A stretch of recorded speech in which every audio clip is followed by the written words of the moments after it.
კვარაცხელიას კომენტარი გამარჯვების შემდეგ. რითია კმაყოფილი და რითი უკმაყოფილო ვილი სანიორი და რას ამბობს რამასვანაძე მარცხის შემდეგ.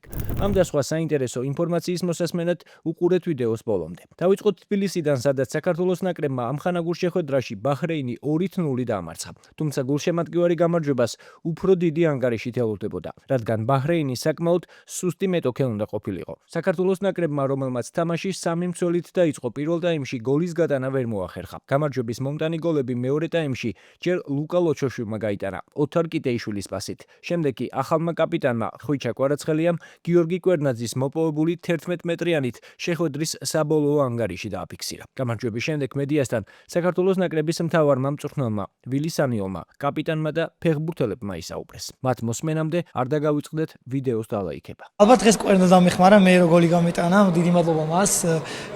ძალიან კარგად შემოვიდა, პენალტიც აიკიდა და ასე თქვა საჩუქარი გამოვიდა ჩემთვის. რაც შეეხება ახალ დებიუტანტებს, რეგოინას და ხარებაშვილს, ფიქრობ როგორც მთელი ისე ფეხბურთელები ძალიან დადებითად შევაფასოთ. მათ იდეალური ბიჭები არიან და იდეალურად ცდილობენ რომ მოედანზე ითამაშონ და ფიქრობ ძალიან კარგია როცა ესეთი ახალგაზრდები ყავს საქართველოს ეროვნულ ნაკრებს და კიდევ უფრო განვითარდებით, ჩვენ ვცდილობთ რომ მათ დავეხმაროთ ადაპტაციაში და იდეალურად წარმოაჩინეს ამ ზღურზე იდეალურები იყვნენ და რა ვიცი ეს უნდა გავაგრძელონ და ფიქრობ რომ ისინი ერთ-ერთი ნაკრებში უმნიშვნელოვანესი ფიგურები გახდებიან.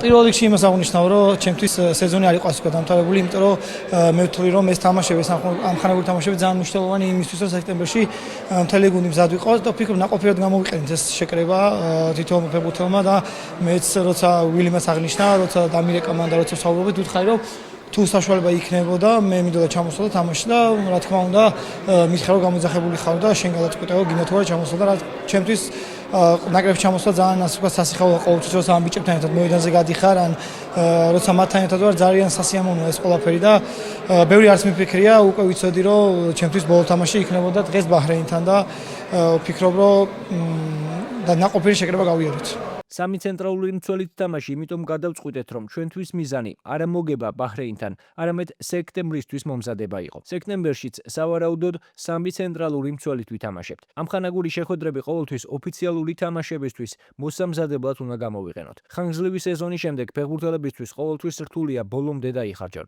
ამიტომ ვეცადეთ მოთამაშეებისთვის დამატებითი мотиваცია მიგვეცა და მეორე ტაიმი უკეთესი გამოგვივიდა. თუმცა მთლიანობაში შეკრებით ძალიან კმაყოფილი ვარ.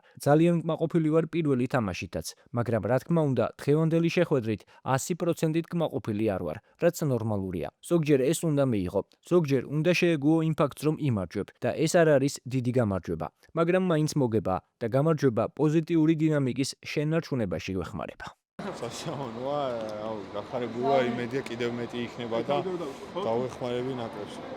რთული თამაში გამოვიდა, რადგან მეტოქე ძალიან დაბლა გვეთამაშებოდა, ასე ვთქვათ, ძალიან დაბლა ბლოკში იდგნენ და არ არის მარტივი, როდესაც ესე გიждდება მოწინააღმდეგე, მაგრამ უკვე მეორე ტაიმში დაღლა შეეტყოთ. ვფიქრობ, რომ თამაშს ვაკონტროლებდით, ძალიან უკანაც ძალიან ბევრი მომენტი არ დაგვიშვია და ვფიქრობ, რომ დადებითად ჩავატარეთ, რადგან მნიშვნელოვანია ბოლო ამხანაგურ თამაშებში პოზიტიურად, რადგან სექტემბრისთვის ოპტიმალურ ფორმაში ვიყავ. ჩვენც პირველ ტაიმის ფერი ცოტა კარგია რა ვყავით პანიკას, იმიტომ რომ შეგრძნება იყო ისეთი რომ 0-0 არ იყო სასურველი შედეგი პირველ ტაიმის 0-0, მაგრამ ამ დროს 7-ად უნდა იყო და აუცილებლად შეაგდებ გოლს. რთულია როდესაც გუნდი დაბლიდან გეთამაშება, დღეს ყველა გუნდს უჭირს მაგ დროს გოლის გატანა. დამთავრე მოვახერხეთ, შევაგდეთ, კარგი იქნებოდა დასაწყისში რომ შევეგდო, მე გაიხსნებოდა თამაში და უფრო მეც შევაგდებით, მაგრამ თავარია 7-ად უთამაშეთ, წყნარად გავიმარჯვეთ, კარგი ხასიათით ვხვდებით სექტემბრის თამაშებს და ეს იყო მნიშვნელოვანი ამ თამაშისთვის ჩემი აზრით. ძალიან კაი გარემოა, სხვათა შორის ამ შეკრებას განსაკუთრებით კაი გარემო იყო, რაც ყველაზე მნიშვნელოვანია. გარემო როდესაც კარგია, შედეგზეც აისახება და აუცილებლად სექტემბერში ძლიერები ვიქნებით, ვფიქრობ. ძალიან ემოციებში ვარ და ძალიან მოხარული ვარ მომისა შესაძლებლობა სასტარტო შემადგენლობაში დამიწყო და ესეც მოხდა. თამაში რაც შეეხება რთული თამაში გამოვიდა, იმიტომ რომ კარგი გუნდი არის ბაჰრეინი, გავაანალიზეთ მათი სუსტი მხარეები, ძლიერი მხარეები და მოვახერხეთ გამარჯვება. პირველ ტაიმში ვერ გავიტანეთ, მაგრამ მეორე ტაიმში შევძელით და გავიტანეთ და მოვიგეთ ეს თამაში. ჩვენი მიზანიც ეს იყო, რომ გამარჯვებით დაგვიმთავრებინა ეს შეხვედრა და სექტემბრის მატჩებისთვის უკვე მოგებით და ორმაგი мотиваციით შეხვედრები.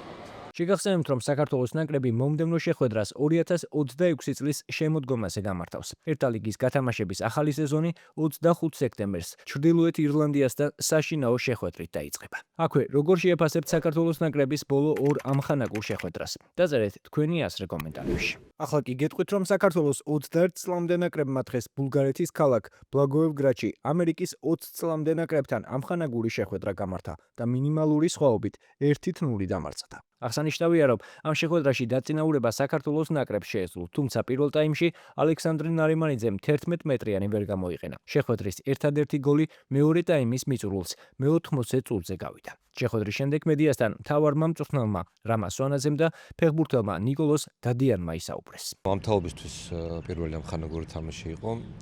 ცოტა განსხვავებული შეკრება, განსხვავებული იმ მხრივ რომ თამაშობ თუ ამხანაგურ თამაშს. ყველა ფეხბურთელს რა თქმა უნდა მიეცემა თავის გამოჩენის შანსი, ძირითადი ბირთვის არ ყოფნის დროს მათ მიიღეს შანსი და უნდა ეცადონ, კარგად გამოიყენონ ეს ყველაფერი. ჩვენი მთავარი საზრუნავი რა თქმა უნდა არის უკვე სექტემბრის ძალიან რთული თამაშები და ყველანაირად ვეცდებით რომ მათ ყოფნას შევხვდეთ სექტემბრის თამაშებს. ჩვენ თამაშს რაც შეეხება, ვეთამაშეთ ამერიკის შეერთებული შტატების ნაკრებს, განსხვავებული სტილის გუნდს, თავის ფილოსოფიიდან გამომდინარე, ძალიან კარგ გუნდს, რომელსაც ძალიან კარგი შედეგები აქვს და ვთვლი რომ წასაგები თამაში ნამდვილად არ ქონდა.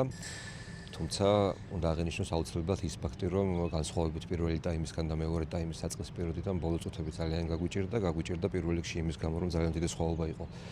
ფიზიკურ მომზადებაში ეს თვალნათლივ ჩანდა, სხვა მხრივ ბევრი ახალი ფეხბურთელია, მათ მიიღეს შანსი და გავაანალიზებთ, ვეცდებით რომ შემდეგ თამაშზე უკვე ყველას მიცეთ თავის გამოჩენის შანსი, რომ არ გამოგვიყვაროს არც ერთი ის ფეხბურთელი, რომელიც ეს იქნება საქართველოს ჩემპიონატში მოთამაშე თუ ლეგიონერი, რომლებიც იმსახურებენ ამ ეტაპზე ნაკრებში მოხვედრას. ჩვენი მთავარი საზრუნავი არის ის, რომ საერთო ჯამში უკვე ურთულეს შემოდგომის პანჯერას მსატყუპნაში შევხვდეთ. თამაშის შინაარსთან გამომდინარე, რა თქმა უნდა, წასაგები თამაში არ იყო, უფრო პირიქით, ვერ გამოყენებული 11 მეტრიანი, ესევე რამოდენიმე მომენტი, თუმცა ეს ფეხბურთია, შევცდით რამოდენიმე ეპიზოდში და სწორედ იმიტომ არის ამხანაგური თამაშები, რომ ამ შეცდომებზე ვისწავლოთ, განსაკუთრებით ეს ეხება იმ ფეხბურთელებს, რომლებსაც პირველი ნაბიჯები არის საქართველოს ახალგაზრდულ ნაკრებში.